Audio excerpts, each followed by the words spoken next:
7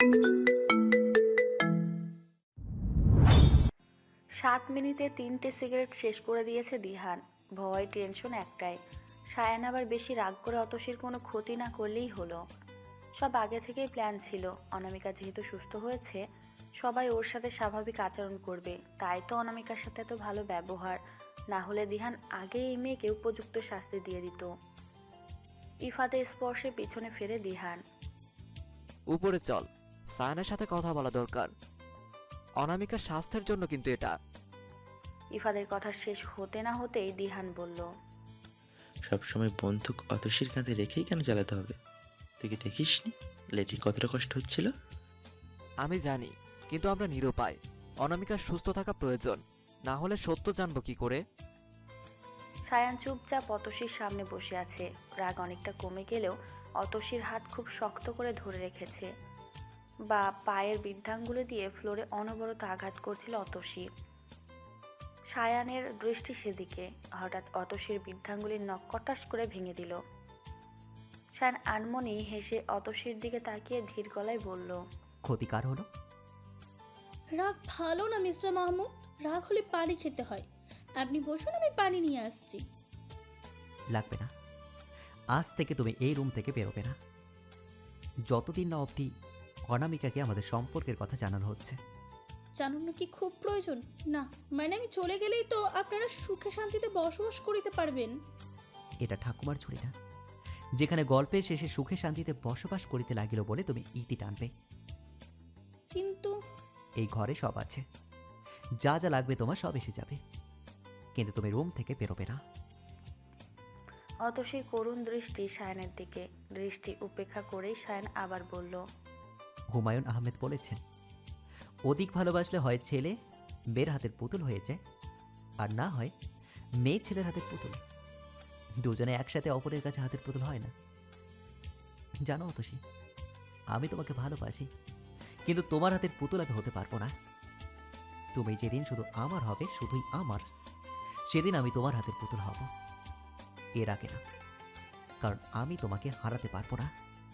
সায়ান দীর্ঘশ্বাস ফেলে অতসীকে দাঁড় করিয়ে খুব শক্ত করে বাহু ধরে আবদ্ধ করে নিল। কপালে একটা গভীর উষ্ণ চুমু দিয়ে সাবধানে থেকো বলে বের হয়ে আসলো। বাহির থেকে লক করতে অবশ্যই সায়ান ভুলে যায়নি। হ্যাঁ, গৃহবন্দী করেই রাখবে অতসীকে, তবুও ছাড়বে না। অনামিকা অবশ্যই এসব স্বাভাবিকভাবে নিতে পারেনি, তাই ইফাত কৌশলে মেডিসিন দিয়ে ঘুম পাড়িয়ে দিয়েছে। উঠলে কিছু একটা বলে ঠিক ম্যানেজ করে নেবে। সায়ানকে নিচে নামতে দেখে এগিয়ে গেল রাইমা, কাঁদো কাঁদো কণ্ঠে জিজ্ঞেস করলো, আপনি কি অতসীকে মেরেছেন? ও কি কান্না করেছে? সায়ান বেখেয়ালি হেসে জবাব দিল, না ম্যাম, ঠিক আছে, বসে বসে মুভি দেখছে, রিল্যাক্স। ইফাদের দিকে এগিয়ে গিয়ে জিজ্ঞেস করতে ইফাত বলল, অনামিকা ঘুমিয়েছে, বেশ ভালোই রিয়্যাক্ট করছে, বিশেষ করে অতসীকে ওভাবে উঠিয়ে নিয়ে যাওয়ার জন্য। অনামিকা অনেকটা উগ্র হয়ে উঠেছিল, তাই বাধ্য হয়েই। কথা শেষ করার আগেই সায়ান বলল, বুঝতে পারছি না কি করব, তবে অতসী কোথাও যাচ্ছে না, এটা ফাইনাল। ইফাত উত্তর দিল, যেতে দেওয়া উচিত ছিল, কারণ আমাদের প্ল্যানে। দিহান কথায় ফোড়ন কেটে বলল, লেডি চলে গেলে সমস্যার সমাধান নয়। তাছাড়া শায়নের সাপোর্ট লেডি, লেডি এখানে থাকবে, অধিকার কেন ছাড়বে? ইফাত আর কথা বাড়ালো না। 3 বন্ধু আগালো অনামিকার বাবার দিকে। আমিনুর সাহেবকে উদ্দেশ্য করে সায়ান বলল, আঙ্কেল, আপনারা চাইলে যেতে পারেন, কিন্তু অতসী যাবে না। কেন? এখানে আর কোনো দরকার নেই। তাহলে কেন থাকবে? অধিকার থাকবে। কিসের অধিকার? এটা অনামিকার সংসার, এখানে অতসীকে আমি রেখে যেতে পারবো না। অতসী আমার স্ত্রী, সে অধিকারে থাকবে। আমি না চাইলে অতসী এক পা এই বাসা থেকে কেন, রুম থেকেও বের হতে পারবে না। তুমি কিন্তু ঠিক করছো না সায়ান। আঙ্কেল, কয়েকটা দিন অপেক্ষা করুন, আপনি নিজে বলবেন আমার আজকের সিদ্ধান্তটা একদম ঠিক। আমিনুর সাহেব বাধ্য হয়ে অতসীকে রেখে চলে আসলো। রাতে দিহান, রাইমা, ইফাদ, আফরিন চলে গেল। অনামিকা তখনও ঘুমে। হঠাৎ অতসী রুমের দরজার লক খোলার শব্দে দরজার দিকে তাকালো। সায়ান এসেছে, সাথে একটা বড় সুটকেস, খাবারের ট্রলি। এসব রেখে বিনা বাক্য ব্যয়ে সায়ান ওয়াশরুমে চলে যায়। অতসীর মনোযোগ তখন ল্যাপটপের স্ক্রিনে। এই তো অ্যাডওয়ার্ডকে অনেক খোঁজার পর পেয়েছে বেলা, এতগুলো ভ্যাম্পায়ারের মধ্যে। উফ, অস্থির মুহূর্তে আছে। ঠিক তখন সায়ান এসে টুক করে ডিসকানেক্ট করে দিয়েছে। অতসী রেগে তাকাতেই মুচকি হেসে সায়ান বলল, মিস্টার মাহমুদ, আপনি একটা বন্দর। হ্যাঁ, তবে সায়ান বান্দরের বউ। নাও, হা করে খেয়ে নাও তো। কথা না বলে চুপচাপ অতসী খাচ্ছিল, কিন্তু নজর যাচ্ছিল সুটকেসের দিকে। হঠাৎ মনে পড়ল, মিস্টার মাহমুদ তো আমাকে মেরে এই সুটকেসে ভরে পানিতে ফেলে দেবে না তো? ক্রাইম সাসপেন্সে এমন অনেক কিছু দেখেছে, তাই বুঝি মিস্টার মাহমুদ এত আদৌ যত্ন করে খাওয়াচ্ছে। শুনেছি মানুষ নিজের মৃত্যুর কিছুক্ষণ আগের থেকে বুঝতে পারে, তবে কি সময় শেষ? উনি তো আগেই বলেছিল বিয়েটা শুধুই প্রতিশোধের। তাহলে কি আমার মৃত্যু দিয়েই সব শেষ হয়ে যাবে? ভাবতেও বার দুয়েক বিষম খেলো অতসী। অতসীর দিকে পানির গ্লাস এগিয়ে দিল সায়ান। এক শ্বাসে পুরো পানি খেয়ে নিল অতসী। কে জানে, এটাই হয়তো শেষ খাওয়া। সায়ান মুচকি হেসে বলল, তোমার চিন্তা ভাবনা তারিফ করতে হয়। ভাবলে কিভাবে যে আমি তোমাকে মেরে ফেলবো? সায়ানের কথা শুনে অতসী থমকে যায়। মনের কথা মিস্টার মাহমুদ জানলো কিভাবে? এটা শুধুই ভ্যাম্পারদের দ্বারাই সম্ভব, কারণ তারাই পারে মাইন্ড পড়তে। আল্লাহ, তাহলে কি? ফাঁকা ঢোক গিলে কাঁপানো হাতে স্পর্শ করলো সায়ানের হাত। না, গরম লাগছে। ভ্যাম্পায়ার হলে অবশ্যই শরীর ঠান্ডা থাকতো। সায়ান খাওয়া শেষে হাত ধুয়ে এসে অতসীকে উদ্দেশ্য করে বলল, না আমি মরে গেছি, আর না আমি তোমাকে মেরে সুটকেস বন্দি করে পানিতে ফেলবো। এইসব আজগুবি চিন্তা ভাবনা বাদ দাও তো। যাও, সুটকেসটা খুলে দেখো কি আছে। সায়ানের বলতে দেরি হলেও অতসীর খুলতে দেরি হলো না। সুটকেস খুলে অতসী বিস্ময়ের সপ্তম আসমানে পৌঁছেছে। পুরো সুটকেস ভর্তি বিভিন্ন লেখকের বই, শরৎচন্দ্র থেকে শুরু করে 50 শেডস অফ গ্রে। অতসীর যেন বিশ্বাস হচ্ছে না। কিছু সময়ের মধ্যে রুমের এক পাশে ছোট্ট একটা লাইব্রেরি হয়ে গেল। ইজি চেয়ারের পাশের দেওয়াল শুধুই বই। তার চেয়ে বরং দূরেই থেকো। যেমন দূরে থাকে ছোঁয়া থেকে স্পর্শ, রোদ দূরের বুকে থেকে উত্তাপ, শীতল থেকে উষ্ণতা। প্রেমের খুব গভীর মাপে যেমন লুকিয়ে থাকে ভালোবাসা, তেমনি দূরত্বেই থেকে যেও। 1 ইঞ্চিতেও কবু বলতে পারবে না কেউ কতটা কাছাকাছি এসেছিলে বলে দূরত্বের পরিমাপ দিতে পারেনি পৃথিবী। অতসীর কবিতা আবৃত্তি বরাবরই সায়নকে মুগ্ধ করে, আজ ব্যতিক্রম হয়নি। কালো সবুজ রঙের শাড়ি, হাতখোপা এসব যেন বারবার বাধ্য করে প্রেমে পড়তে। ইদানিং সিগারেটের নেশায় নেশা হয় না, যতটা হয় অতসীর কথায়। ইজি চেয়ারে বসে নিজের কাছে নিয়ে আসে। অতসীর চুলে হাত বুলাতে বুলাতে সায়ান জিজ্ঞেস করলো, এখনো অভিমান? হুম। ভালোবাসি, তাই তো কষ্ট হয়। তুমি কেন আমাকে ছেড়ে চলে যেতে চাইলে বলো তো? তাই তো বাধ্য হয়ে তোমার সাথে খারাপ ব্যবহার করতে হলো। এটা হয়তো ভালোবাসার প্রকাশের একটা ধরন মাত্র। আমার মতে ছেলেদের ভালোবাসার অনেক পদ্ধতিতে ব্যবহার। তারা ব্যবসায় যেমন নিত্য নতুন পদ্ধতি ব্যবহার করে, হয়তো ভালোবাসার মানুষের ক্ষেত্রেও তাই। না হলে হিংস্রতা কি ভালোবাসা প্রকাশ হয়? এটা ভুল। ভালোবাসা মানুষকে হিংস্র কেন, খুনি অব্দি বানিয়ে দিতে পারে। নির্ভর করে সামনের ব্যক্তিকে কতটা ভালোবাসে। আচ্ছা, কিছু কথা বলবো, হয়তো তুমি বুঝতে পারবে। রোম্যান্স আর ইন্টিমেসির মধ্যে পার্থক্য জানো? ইদানিংকালের কিছু লেখা পড়লে মনে হয় রোম্যান্স মানেই কাপড় খোলা নগ্ন দেহ ছাড়া রোম্যান্স হয় না। যদি এমনটাই হতো না, তাহলে ধর্ষণ রোম্যান্সের কাতারেই পড়তো। আজকাল মানুষ ভরে গিয়েছে। চোখে চোখ রেখে, হাতে হাত রেখে, কিংবা প্রেয়সীর চুলে হাতে চুড়িতে রোম্যান্স খুঁজে পাওয়া যায়। আর নাকি প্রেয়সীর নাভির গভীরতা পরিমাপে, কিংবা তার দেহাকৃতির অঙ্গভঙ্গিতে। হ্যাঁ, শারীরিক চাহিদা অবশ্যই গুরুত্বপূর্ণ, তবে পাশুরাতে কি হয় এটা তো আর বলে বেড়ানোর কথা না। মানুষ বোঝে ভাই, কিন্তু একদল মানুষ এটা নিয়ে কটূক্তি করবে, কারণ তাদের চোখে নিজের মতবাদটাই সঠিক। অন্য সবাইকে এরা মানুষ মনেই করে না। অন্যকে ছোট করে এরা যা আনন্দ পায়, হয়তো এই আনন্দই একদিন এদের কাল হয়ে দাঁড়ায়। প্রকৃতির নিয়ম প্রতিশোধ নেওয়া। তুমি ছেড়ে দিল, প্রকৃতি ছাড়বে না, কারণ কর্মা ইজ আ পিচ। তুমি হয়তো বলবে, আর সন্ধেবেলা আমি যা করেছি তা কি? সেটা আমার হিংস্রতা ছিল। ভালোবাসা মাঝে মধ্যে মানুষকে হিংস্র করে তোলে, কিন্তু আমার কোনো আফসোস নেই। তোমার জন্য আমি যেমন হিংস্র ও স্বার্থপর, ঠিক তেমনই আমার ভালোবাসায় তোমাকে সিক্ত করতেও সবসময় প্রস্তুত। অতসী ড্যাব ড্যাব করে তাকিয়ে আছে। সব থেকে রহস্যময় চরিত্র তো সায়ান, কিন্তু এখন যা বললো সব মাথার উপর দিয়ে চলে গেছে। কি বোঝালো মিস্টার মাহমুদ? কিন্তু এখন প্রচণ্ড ঘুম পাচ্ছে, তাই তো কথা না বাড়িয়ে অতসী চুপচাপ বিছানায় গায়ে এলিয়ে দিল। দেখতে দেখতে কেটে গেল প্রায় 2 সপ্তাহ। এই 2 সপ্তাহে অতসী একবারের জন্য রুম থেকে বাইরে যায়নি। পুরো সংসার সাজিয়েছে এই রুমেই। সারাদিন কেটে যায় অনলাইনে কাজ করে, না হয় বই পড়ে। সময় মতো খাবার রুমে চলে আসে। তিতির পাখি, বারান্দায় ছোট্ট বাগান, এইসব অতসীর সাথী। শায়ন অফিস থেকে এসে প্রথমে অতসীর কাছে আসবে, কিছুক্ষণ থেকে অনামিকার কাছে চলে যায়। অনামিকা যে শায়নকে সেদিনের জন্য প্রশ্ন করেনি এমন কিন্তু নয়, করেছিল, কিন্তু শায়ন কোনোভাবে কাটিয়ে নিয়েছে। অদ্ভুত ব্যাপার হলো অনামিকা শায়নের থেকে দূরত্ব মেপে চলে। হিসেব মতো অনামিকার চাহিদা বেশি থাকবে, শায়ান অধিকার সব চাইবে, কিন্তু এসবে বড্ড অনীহা। একদিকে অবশ্য শায়নের জন্য ভালোই হয়েছে, কারণ অনামিকা যদি অধিকার চাইতো তাহলে কি যে হতো। ইফাদ এসেছিল অনামিকাকে দেখতে, আপাতত সব ঠিক। এখন উচিত অনামিকার রিপোর্ট সম্পর্কে জানানোর, কিন্তু যদি হিতে বিপরীত হয়। অনামিকার স্বাস্থ্যের কথা চিন্তা করেই ইফাদ আরেক দফা পিছিয়ে এলো।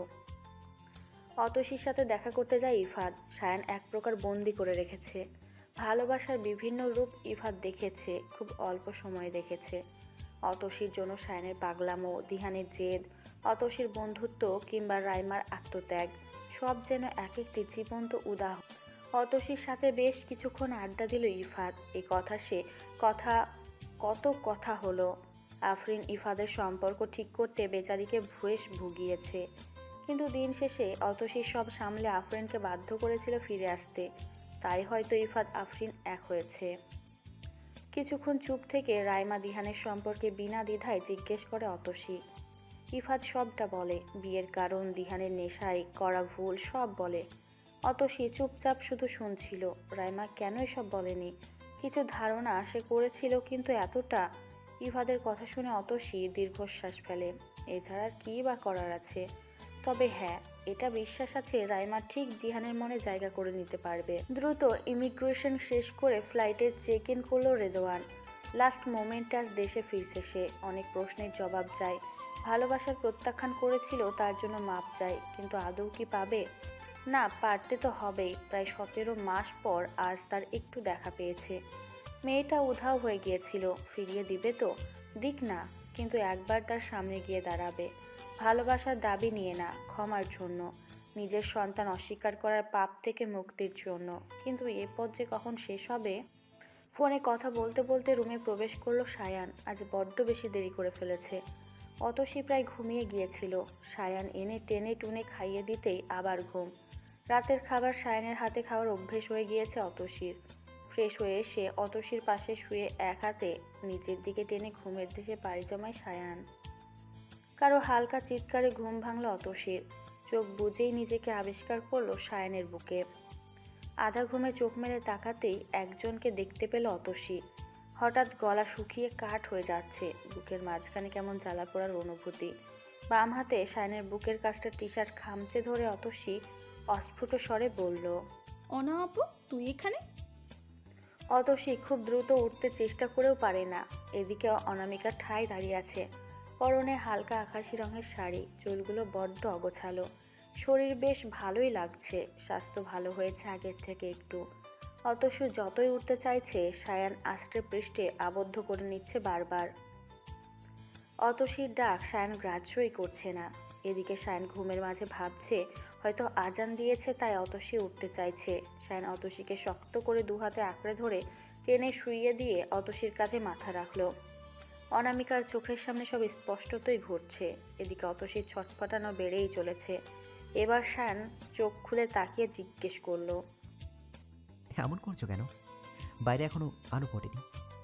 কাপা কাপা কণ্ঠে অতসী বলল, আপু, আপু ঘুমিয়ে আছে, প্লিজ ঘুমাতে দাও।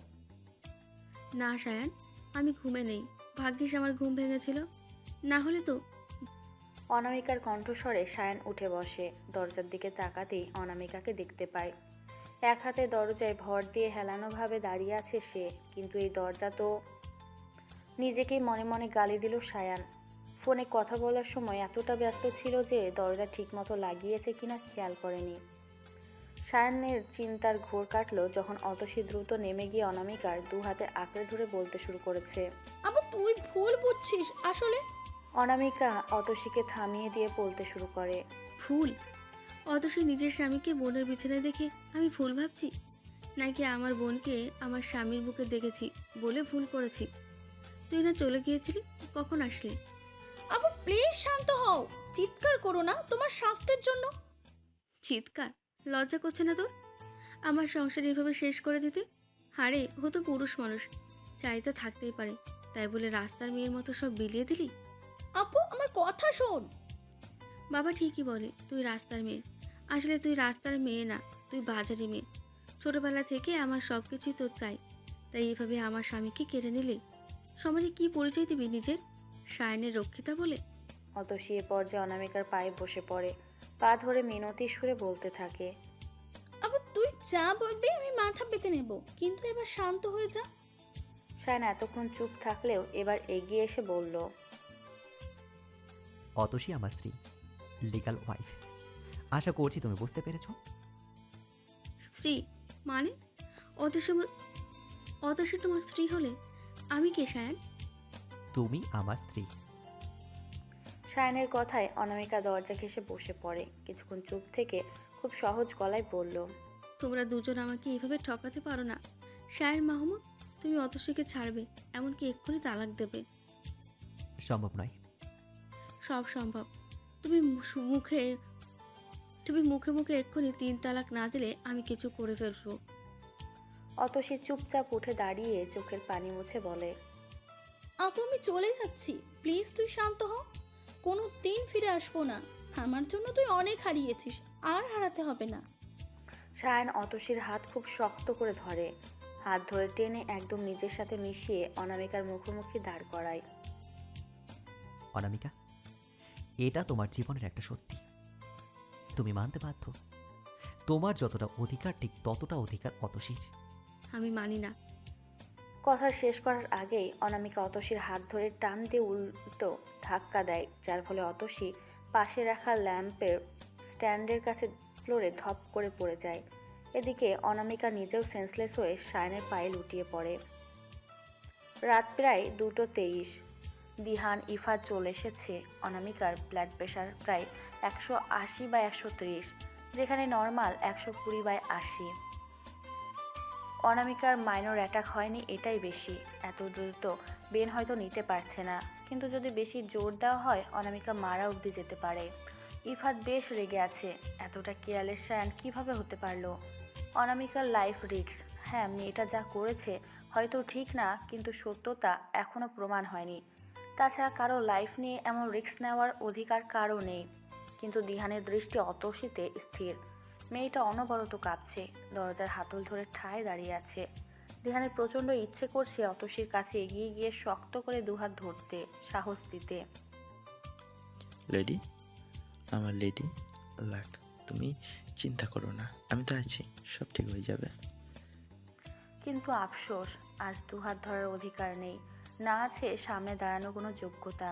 জেদ এতটা কেড়ে নেবে জানলে দিহান হয়তো জীবন থেকে জেদ শব্দ মুছে ফেলতো।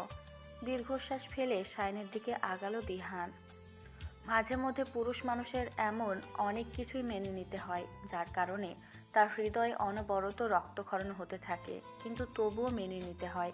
কারণ পুরুষ জাতি এমন এক জাতি, তাদের ভিতরে জ্বলে পুড়ে খাক হয়ে যাক, তবুও তাদের চেহারায় যেন সামান্য আঁচ না আসে। অতসী দরজার সামনে দাঁড়িয়ে আছে, নিজেকে বড্ড অপরাধী মনে হচ্ছে। কেন সেদিন সে চলে গেল না? বারবার কেন সবার সুখের পথে বিষাদের রূপ নিয়ে আসে? বাবা হয়তো ঠিক বলে। আমি মেয়েটাই খারাপ, মন্দ ভাগ্য নিয়ে এসেছি সবার জন্য। আচ্ছা আমার কি দোষ? আমি তো বলেছিলাম না আমাকে মিস্টার মাহমুদের সাথে বিয়ে দিতে। জোর করে কেন আমাকে নিয়েই এসব হলো? বাড়ির ভাঙা কুলোটা ব্যবহার হয় সব আবর্জনা পরিষ্কারে, কাজ শেষে ফেলে রাখা হয় কোনো একটা কোনায়। আজকে নিজেকে বড্ড তেমন মনে হচ্ছে। ধীরে ধীরে সিঁড়ি ভেঙে নিচে নেমে এলো অতসী। বাড়ি থেকে বেরিয়ে গেটের কাছে আসতেই গার্ডসগুলো বাধা দিল। পায়েও যেন শক্তি নেই, তাই ততসী গেটের পাশটায় ঠায় বসে আছে। একটা মেয়ে কোথায় যাবে, কি করবে, কি হবে আগামী সে জানে না, তবে নিজের বোনের ক্ষতি তো আর করতে পারবে না। অতসী এখানে থাকলে সায়ান কোনোদিনও অনামিকাতে আসক্ত হতে পারবে না, তাই আমাকে দূরে সরে যেতেই হবে। এমন হাজারো এই কথা সে কথা ভাবছিল অতসী। ভালোবাসা, আমি তোমাকে নিয়েই সবচেয়ে বেশি বিব্রত আজ। তোমাকে নিয়ে আমার আহত, এত অপরাধী, এত অসহায়, তোমাকে নিয়েই পালিয়ে বেড়াই, তোমাকে নিয়ে ব্যাকুল ফেরারি। সায়ানের কণ্ঠস্বর শুনে পিছন ফিরে অতসী। সায়ান এসে চুপচাপ অতসীর পাশে বসেছে। অতসীর ঠোঁটের কোণায় লেগে আছে রক্ত। আস্তে ধীরে এগিয়ে যায় রক্তিম ঠোঁটের প্রান্তে। আজ সায়ান অন্য এক নেশায় ডুব দিয়েছে। নেশা যেন গভীর থেকে গভীরতম। মানুষের রক্তে আলাদা এক স্বাদ আছে। সত্যিই কি তাই, না এই স্বাদ শুধুই অতসীর? আমিনুর সাহেব অনামিকার মুখোমুখি বসে আছে। পুরোটা বিষয় সব নিজের মুখে অনামিকাকে জানিয়েছে সে। সায়ান অতসীর বিয়ে সে নিজে দিয়েছে, এটা সে স্বীকার করে নিয়েছে। অনামিকার দৃষ্টি বাহিরের দিকে। শান্ত স্বরে আমিনুর সাহেবকে প্রশ্ন করলো, আমি যদি আপনার নিজের সন্তান হতাম তাহলে কি এমন করতে পারতেন? অনামিকার এমন প্রশ্নে হকচকিয়ে ওঠে আমিনুর সাহেব। অনামিকা তার সন্তান নয়, এটা অনামিকা জানে কিভাবে? না, তুমি আমার সন্তান, আমি তোমার বাবা। এমন কেন বলছো? তাচ্ছিল্যের সাথে হেসে অনামিকা জবাব দিল, আমি জানি আপনি আমার বাবা নন মামা, আমার মায়ের ভাই, তাই তো আজ আপনি এমন করতে পেরেছেন। তুমি ভুল বুঝছো মা। অনামা, আমার সুখের জন্য? কেমন সুখের জন্য আপনি এমন করেছেন? কি সুখ পাচ্ছি আমি? আর যদি আমার মা বাবা থাকতো তারা হয়তো আমার জন্য এমন সিদ্ধান্ত কোনোদিন নিত না। এমন সময় সায়ান ইফাদ রুমে প্রবেশ করলো। অতসী চুপচাপ রাইমার হাত ধরে বাহিরে অপেক্ষা করছে। 5 মিনিট পর দিহান আসলো। দিহান এসে অনামিকার মুখোমুখি বসে আছে। কিছুটা সময় নিয়ে অনামিকাকে দিহান জিজ্ঞেস করলো, অনামিকা, তুমি ঠিক আছো? অনামিকা চুপচাপ বসে আছে, দৃষ্টি এখনো বাহিরের দিকে। কেমন আছে? হ্যাঁ হ্যাঁ হ্যাঁ, ভালো আছে সে, বেশ ভালো। একটা ভালো যে তার মনে হচ্ছে পুরো পৃথিবী যেন শুধু তাকেই ভালো রেখেছে। দিহান আবার বলতে শুরু করে, অনামিকা, আমার কিছু প্রশ্নের উত্তর চাই। শাহানের মা যখন তোমাদের বাড়িতে বিয়ে নিয়ে যায়, তখন তুমি আন্টিকে যা নয় তা বলে অপমান করো। ঠিক তার কয়েকদিন পর শায়ানের সাথে দেখা করে সব দোষ অতসীকে দাও। এর কারণ জানতে পারি? অনামিকা তবুও নিশ্চুপ। আমিনুর সাহেব দিহানকে ধমকে ওঠে, কারণ এখন এসব প্রশ্ন করার সময় না। অনামিকা অসুস্থ, কিন্তু দিহান অনড়। আজ সে হাজারো প্রশ্ন নিয়ে অনামিকার সামনে, কারণ এগুলো না জানা অবধি কোনো সিদ্ধান্তে কেউ পৌঁছাতে পারছে না। কিছু সময় পর অনামিকা বিছানা ছেড়ে উঠে অতসীর দিকে এগিয়ে যায়। খুব শান্ত ভঙ্গিতে জিজ্ঞেস করে, আমার সব কেড়ে নিলি কেন রে? সারা জীবনের শোধ একবারে তুলে নিলি? মা বাবা কেড়ে নিয়ে শান্তি আসেনি? অনামিকা হঠাৎ হিংস্র হয়ে ওঠে। অতসীকে আঘাত করতে লাগলে ইফাত সামনে গিয়ে দাঁড়ায়। রাইমাকে আগেই ধাক্কা দিয়েছে। সায়ানের পায়ের কাছে পড়েছে সে।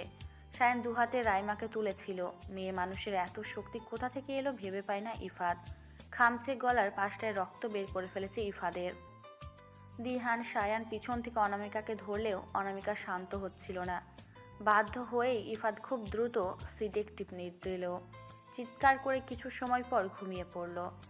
রাইমার হাতে হ্যান্ড রাব দিয়ে পরিষ্কার করে দিচ্ছিল অতসী। ইফাদের গলা সে নিজেই পরিষ্কার করে নিয়েছে। আমিনুর সাহেব চুপচাপ বসে আছে। অনামিকা এই রূপ যেন তাকে চিন্তায় ফেলে দিয়েছে। ইফাদ সিদ্ধান্ত নিয়েছে অনামিকাকে একজন মনোবিজ্ঞানীর কাছে নিয়ে যাবে, অথবা এখানে কল দিয়েই নিয়ে আসবে। 2 ঘন্টার ভিতর একজন বনবিজ্ঞানী চলে আসলো। সম্পূর্ণ কথা শোনার পর সে হিপনোটাইজিম এর পরামর্শ দিল। হিপনোটাইজ কিংবা সম্মোহন বিদ্যা প্রাচীনকাল থেকে প্রচলিত এই মানব সমাজে। একজনের চরম প্রস্তাবনা, তীব্র আবেগ ও কল্পনা শক্তি দ্বারা অন্যের মনকে প্রভাবিত করা এবং পরিচালনা করাকে বলা হয় হিপনোটিজম। অষ্টাদশ শতকে সম্মোহন বিদ্যার নামকরণ হয় মেজোমেরিজম। অস্ট্রিয়ার ভিয়েনা শহরে ডক্টর ফ্রাগুন্স অ্যান্টন মেজমার সম্মোহনবিদ্যার চর্চা শুরু করেন। ফলে এর ব্যাপক প্রচার শুরু হয় এবং ডাক্তারবাবুর নামানুসারে সবাই একে মেসমেরিজম বলতে থাকে। এটি এক ধরনের চরম প্রস্তাবনা, শিথিলতা এবং তীব্রতার কল্পনা শক্তির দ্বারা একটি অস্বাভাবিক স্বপ্নায়ন মোহগ্রস্তের অবস্থার বৈশিষ্ট্য বর্ণনা করে, যা অনেকটা ঘুমের মতো মনে হলে আসলে ঘুম নয়, কারণ বিষয়টি পুরো সময় জুড়ে সজাগ থাকে। অধিকাংশ সময় একে দিবা স্বপ্নের মতো মনে হয়, অথবা কোনো বই বা মুভিতে নিজেকে হারিয়ে ফেলার মতো। হিপনোসিস চলাকালীন সময় মস্তিষ্কের সচেতন অংশকে সাময়িকভাবে নিয়ন্ত্রণে নিয়ে ওই ব্যক্তির বিক্ষিপ্ত চিন্তাগুলোকে কেন্দ্রীভূত করা হয় এবং তাকে রিল্যাক্স করার দিকে মনোনিবেশ করা হয়। যখন আমাদের মন কোনো একটি দিকে নিবিষ্ট হয়, কেন্দ্রীভূত হয়, তখনই আমরা শক্তি অনুভব করি। যখন কোনো ব্যক্তি সম্মোহিত হয়, তখন আমরা তার মাঝে কিছু শারীরিক পরিবর্তন ও লক্ষণীয় হয়, যেমন তার নাভির স্পন্দনও কমে যায়, শ্বাস প্রশ্বাসও কমে যায়। এই সময়ে ওই ব্যক্তিকে কোনো একটি নির্দিষ্ট লক্ষ্যে বা বিশেষ কোনো নির্দেশনা প্রদান করা হয়। সম্পূর্ণ বিষয় ডক্টর নাতাশা সায়নকে বুঝিয়ে বলল। প্রশ্নের উত্তরগুলো যে চাই, তাই এই পদ্ধতি ব্যবহার করতে কোনো সমস্যা নেই। কিছুক্ষণ পর অনামিকার রুমে প্রবেশ করলো ডক্টর নাতাশা। কিছুক্ষণের মধ্যেই সে অনামিকাকে হিপনোটাইজ করতে সক্ষম হলো। ডক্টর নাতাশা কিছু প্রশ্নের মাধ্যমে অনামিকার সাথে আলাপন শুরু করে, যেমন নাম, কি পছন্দ, এইসব দিয়ে। তারপর ধীরে ধীরে অনামিকার জীবনের সম্পূর্ণ এলোমেলো অধ্যায় শুরু হলো। আমার বয়স তখন সবেমাত্র 7 বছর। আমার ছোট বোন অতসী 5 বছরের। আমি আমার বোন, মা, বাবা বেশ ভালোই ছিলাম। মায়ের আদরে কোথাও কমতি ছিল? আমি মনে করতাম বোন ছোট, তাই মা আমাকে সময় দিতে পারে না। মেনেও নিয়েছিলাম। আমরা সুখী পরিবার, এটা আমি মানতাম। কিন্তু হঠাৎ একদিন জানতে পারি আমি তাদের আসল মেয়ে না। আমার মা মারা যায় আরও 5 বছর আগে, আর বাবা নিজের কাছে নেয়নি। কিন্তু মামার ঘরে আমি রাজকন্যা বই আর কি, আদর যত্ন সব পেয়েছি। অতসীর মতো বোন, নিজেকে অনেক বুঝিয়ে সবার সাথে স্বাভাবিক হতে থাকলাম। কিন্তু এই অভাগী যে দিকে যায় কিন্তু ওই যে অভাগী যেদিকে যায় সাগর শুকিয়ে যায়, আমিও তেমন। দিন যেতে থাকে, মায়ের অবহেলা বাড়তে থাকে। তার ধারণা আমার জন্য বাবা অতসীকে আদর করতে পারে না। একজন মেয়ের জীবনে মায়ের প্রয়োজন সব থেকে বেশি। কিন্তু আমার তথাকথিত মায়ের কাছে আমার কোনো মূল্য ছিল না। সে শুধুই অবহেলা করত। আমারও ইচ্ছে হতো মায়ের সাথে থাকতে, কথা বলতে, একসাথে ঘুমাতে। কিন্তু আমার জন্য তো এসবের সময় ছিলই না। রাতের পর রাত বিছানায় একা ঘুমিয়েছি, আর অতসী মায়ের বুকে। তাই এক রাতে আমি সিদ্ধান্ত নিতে বাধ্য হই যে অতসীর জন্য আমার মা মারা যায়, বাবা ছেড়ে চলে যায়, সে অতসীকে আমি কোনোদিন শান্তি দেব না। ওর থেকে ওর সব আনন্দ কেড়ে নেব। ওর বাবা শুধুই আমার বাবা হবে। ওর যেমন মা পেয়েছে, মা নিয়ে থাকতে হবে। আর আমি ওর বাবাকে সম্পূর্ণ আমার বাবা করে নেব। এবং আমি খুব দ্রুত করেও নিয়েছিলাম। একজন নারী পারে সন্তানকে যে কোনোভাবে গড়ে তুলতে। সন্তান কেমন হবে নির্ভর করে মায়ের উপর। সন্তানের শৈশব হলো কাদামাটির মতো। মা যেমন চায় তেমন শিক্ষা দিয়ে সন্তানের মনুষ্যত্বের কাঠামো তৈরি করতে পারে। তারপর বাস্তবতার শিক্ষা দিয়ে সেই কাঠামোকে শক্ত মজবুত তৈরি করার ক্ষমতা শুধু মা রাখে। মায়ের অবদান সন্তানের জীবনের সব থেকে বেশি। বাবা চাইলেও মায়ের কমতি পূর্ণ করতে পারে না। নারী কি নদীর মতো? নারী কি পুতুল? নারী কি নীরের নাম, টবে ফুল ফুল? নারী কি বৃক্ষ কোনো না কোমল শিলা? নারী কি চৈত্রের চিতা, নিমিলিত নীলা? হেলাল হাফিজ। নারী চাইলে গড়তে পারে, ভাঙতে পারে। অতসীর মা নিজের মাঝে কুঁকড়ে যাচ্ছে, কারণ সে জানে সে চাইলে অনামিকার প্রতি যত্নশীল হতে পারত। তাহলে অতসীর প্রতি তার বাবার এমন মনোভাব কেটে যেত। শুরু থেকে অতসীর জন্মের পর থেকেই সে অতসী অনামিকাকে আলাদা চোখে দেখেছে। খুব কি ক্ষতি হতো যদি দুজন মেয়েকে নিজের বুকে সমানভাবে আগলে রাখতো? হয়তো পারত। তাহলে হয়তো আজ দুই মেয়ের জীবনে এমন পরিস্থিতি আসতো না। ডক্টর নাতাশা কিছু সময় নিয়ে অনামিকাকে আবার জিজ্ঞেস করে, তুমি কি মিসেস মাহমুদকে চিনো? অনামিকা ধীর গলায় উত্তর দেয়, হ্যাঁ, আমার শাশুড়ি মা। তার সাথে তোমার প্রথম দেখা কোথায় হয়? নানা বাড়ি। তুমি কি তাকে আগে থেকে চিনতে? না, অপমান করেছিলে কেন? আমি করতে চাইনি, কিন্তু সে যখন আমাকে আংটি পরাতে এসেছিল তখন আমার এটা ছাড়া উপায় ছিল না। কেন? কারণ কি কারণ? আমি আচ্ছা, বাদ দাও। তাহলে পরে কেন শায়ানের সাথে দেখা করেছিলে? প্রতিশোধ নিতে। প্রতিশোধ? কিসের প্রতিশোধ? অতসী জীবন থেকে সব ভালোবাসার মানুষ কেড়ে নিতে। কেন? অতসী তোমার বোন। আমিও মানতে চেয়েছি, বারবার চেয়েছি। যখন যখন সব ভুলে মায়ের কাছে গিয়েছি, শুধু শান্ত অপমান ছাড়া আর কিছুই পাইনি। যখন যখন সব ভুলে মায়ের কাছে গিয়েছি, শুধু শাস্তি অপমান ছাড়া আর কিছুই পাইনি। আমারও মা চাই। বাবার আদর ছিল, কিন্তু মা তো মা। জীবনের সব থেকে খারাপ সময় পার করেছিলাম আমি। ভালোবাসার প্রত্যাখ্যান, একটা নতুন সত্তা, ক্যারিয়ার, সব কিছু আমাকে জেঁকে ধরেছিল। আমি চাইলেও মুক্ত হতে পারছিলাম না। তখন আমার মায়ের কোল বেশি প্রয়োজন ছিল। কিন্তু যেদিন আমার মায়ের অবহেলার কারণে আমি আমার নিজের ছোট্ট সত্তা হারিয়ে ফেললাম, সেদিন থেকে আমি আবার প্রতিশোধের নেশায় মেতে উঠেছিলাম। শায়নের সাথে দেখা করে শব্দ শতসিদ্ধ দেওয়া ছিল আমার ইচ্ছাকৃত, কারণ শায়নের মা বুঝতে পারেনি শায়নের পছন্দ কে ছিল। এরপর সব ভালোই চলছিল। শায়নের সামনে নিজেকে ভিকটিম প্রমাণ করা, অতসীর দোষ সব, কিন্তু ঝামেলা বাজলো তখন যখন শায়ন অতসীকে কিডন্যাপ করতে চায়। আমিও উল্টো চাল দিয়ে নেক্সট মোমেন্ট অতসীর জায়গায় নিজেকে কিডন্যাপ করিয়ে নিয়েছিলাম। আমি জানতাম শায়ন এদিক দিয়ে অনেক দায়িত্বশীল মানুষ, কারণ তার জন্য একটা মেয়ের সম্মানহানি সে মেনে নেবে না। হলেও ঠিক তাই। এরপর খুব দ্রুত আমাদের বিয়ের সব ফাইনাল, কিন্তু আমি বিয়েটা করতে চাইনি। আবার যখন যখন অতসীর কপালে মা চুমু দিত, তখন তখন আবার পুরনো ঘা সতেজ হতো। প্রথমে আমার মা বাবা, পরে সন্তান হারিয়ে আমি যেন আহত সিংহী হয়ে উঠেছিলাম। তোমার সন্তান? আমার সন্তান, আমার ছোট্ট সন্তান। যখন ওকে ছোট্ট ট্রে করে বাইরে নিয়ে যাচ্ছিল, আমি শুধু ছোট্ট হাত পা দেখেছিলাম, তাও আবার ছিন্ন ভিন্ন। আমার তথাকথিত মায়ের জন্য আমার সন্তান মারা যায়, কারণ পাকা পেকে সে আমাকে খেতে দিয়েছিল। আমি জানতাম না পেঁপে বা আনারস খেলে আমার বাচ্চাটার কষ্ট হবে। জানি এতে মায়ের দোষ ছিল না, তবুও সব পেয়েও হারানোর যন্ত্রণা আমাকে শেষ করে দিচ্ছিল। তাই আমি এসব করেছি। কথাগুলো শেষ করার আগে অনামিকার শ্বাসকষ্ট শুরু হয় ভীষণভাবে। তাই ডক্টর নাতাশা অনামিকাকে নর্মাল করে, কিন্তু অনামিকা বেশ ক্লান্ত হওয়ায় নেতিয়ে পড়ছিল বারবার। অতসী, রাইমা দুজনে অনামিকাকে শক্ত করে জড়িয়ে ধরে। দুজনেই আজ কান্না করছে। রাইমা বেশ স্পষ্ট করেই বলে উঠল, কি ভয়ঙ্কর!